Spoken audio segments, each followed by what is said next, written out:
Okay, well, hello there, everybody. So very nice to see you guys again. Long time no see.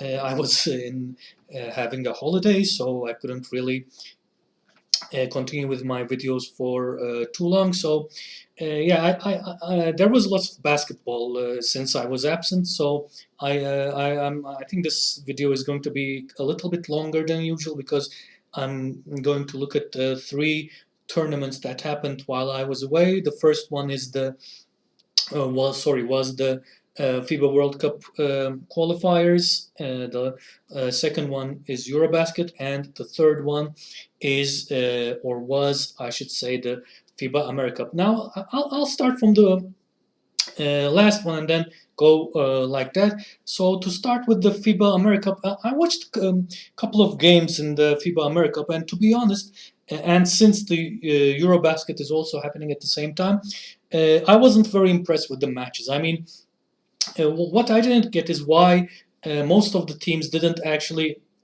bring very strong squads, very strong players to this tournament. I mean, I was watching the Canadian game, the Canada team's game, and I mean, Canada has so many NBA players: Kelly Olynyk, Corey Joseph, and some other guys as well. And they basically had none of them.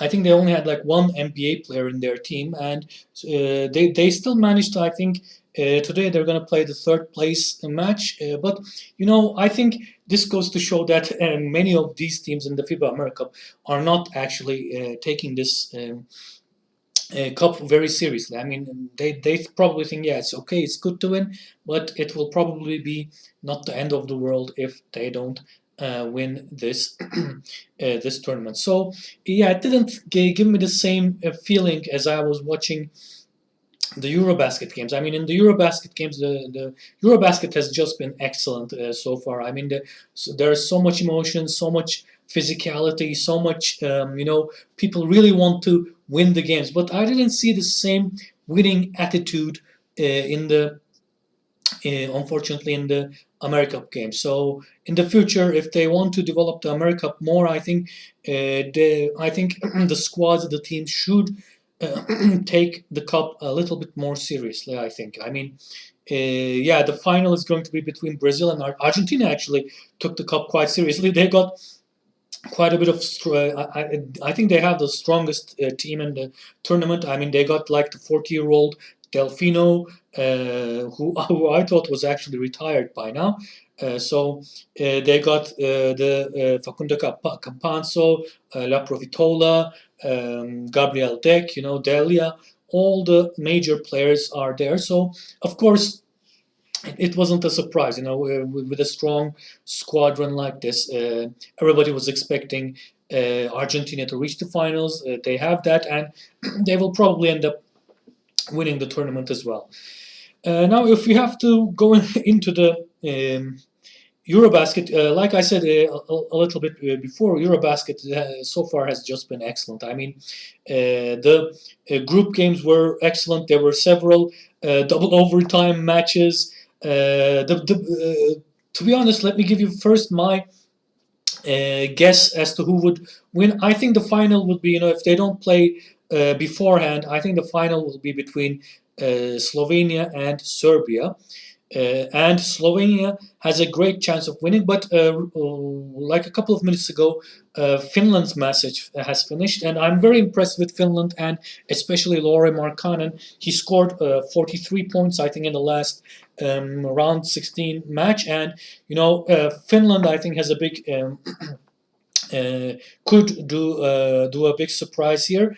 Poland was also a surprise at the beginning of today for qualifying to the quarterfinals. As a Turkish person, I'm very sad about the Turkish basketball team. We lost very badly, I think.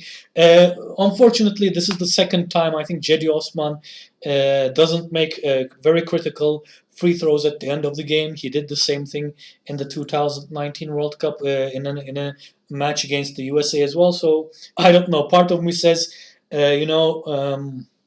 maybe somebody else should have taken those free throws instead of Cedi Osman. And if he just made one of those free throws, I think Turkey would be in the quarterfinals by now. To be honest, the French team didn't actually impress me that much. Gobert, of course, is very dominant in the paint, and yeah, if other teams want to stop France, I think they will need to stop Gobert. Most importantly, yes, France I think has one of the strongest paint players, group of paint players. I mean, they've got Vincent Poirier, excellent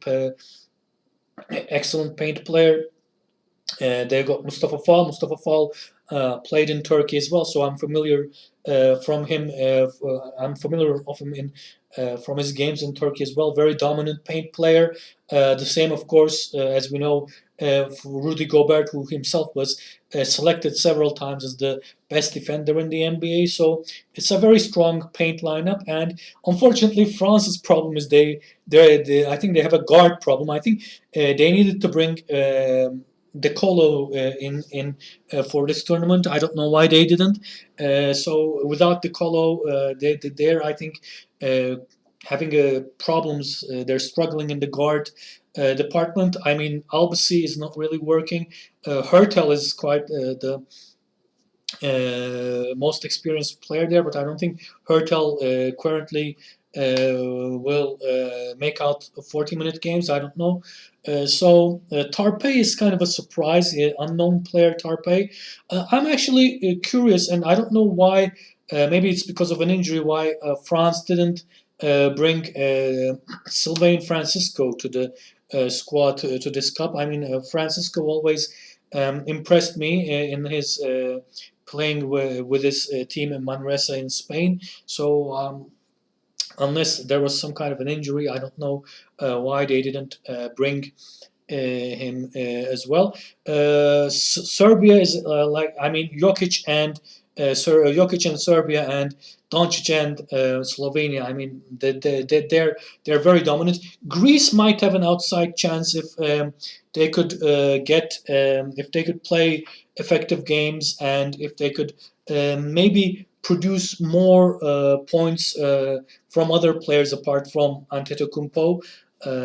I mean, they have the advantage of Greece is they have an excellent guard rotation. I mean, they have Nick Kalates, Slukas, very experienced. Papa Nicolau at to number 2 and 3 positions, very experienced player.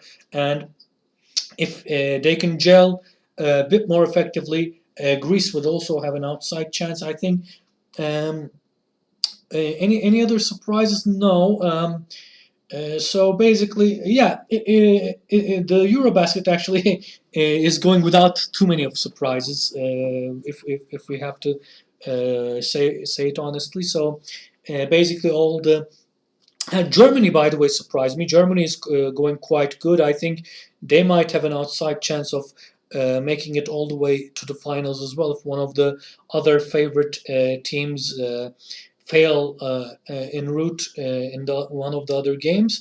So yeah, Germany, Italy. I'm not too sure. You know, Italy is trying to find a new generation of players. I don't know if it's going to work. Spain. I'm impressed with Spain. They beat Lithuania in the round of 16. So again, Spain is also developing a new generation of players. And something interesting about Spain, they always have some kind of like a brother team. You know, back in the day they had the Gasol brothers. Now they have the Hernan Gomez brothers. They also had Reyes brothers as well. So they like to have brothers. I think in their teams is kind of like a Spanish tradition to have brothers playing together. So yeah, Spain might also have an outside chance. I think the quarterfinals will be very good matches. There will be in the quarterfinals. We have 2 more games left in the round of 16. So let me check those. Serbia versus Italy and Greece versus Czech Republic. I think Serbia and Greece are gonna win this game. Czech Republic. This tournament didn't impress me too much. I mean, I think Satoransky was injured for a while, so They didn't have their star player, but I wasn't impressed. I think they had a very up and down team. Some matches they're very good, some matches not very good. So they didn't have the consistency. Basically, if they could, find the consistency, maybe they could do a surprise. But I don't think they will be managed to. They will be able to manage this against Greece and Serbia. Unfortunately, has. I think a much more bigger chance than Italy. Again, Italy might do a surprise, but I highly doubt it. If because Jokic is just too dominant in the paint, and I think, like I said, I think that probably the final of the tournament will be Serbia against Slovenia, if there isn't any kind of surprise. And if I have to go to the World Cup qualifiers again, I have to mention Finland here. I mean, Finland has become the first team from Europe to officially qualify for the World Cup. This I think this generation, this current generation of Finnish basketball players is their best ever. I think they're led by Lauri Markkanen and all the other players as well. They're solid players. They've got guys like Salin, who's the shooter. They have guys. They have a very good point guard in Maksuni. They've got very strong 3-4 position players, Valtonen. Guys like that. They still have Kaponen, the legendary Kaponen, in the team as well. So, yeah, I think this is best. This is the best basketball generation of Finland, and they might, I wouldn't be surprised if they go to the finals in the Eurobasket and go. Maybe they can go quite a bit of places in the World Cup, basketball World Cup as well.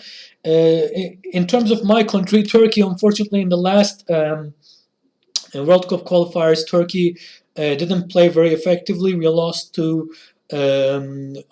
our game to. Latvia. Interesting fact: Latvia actually didn't qualify.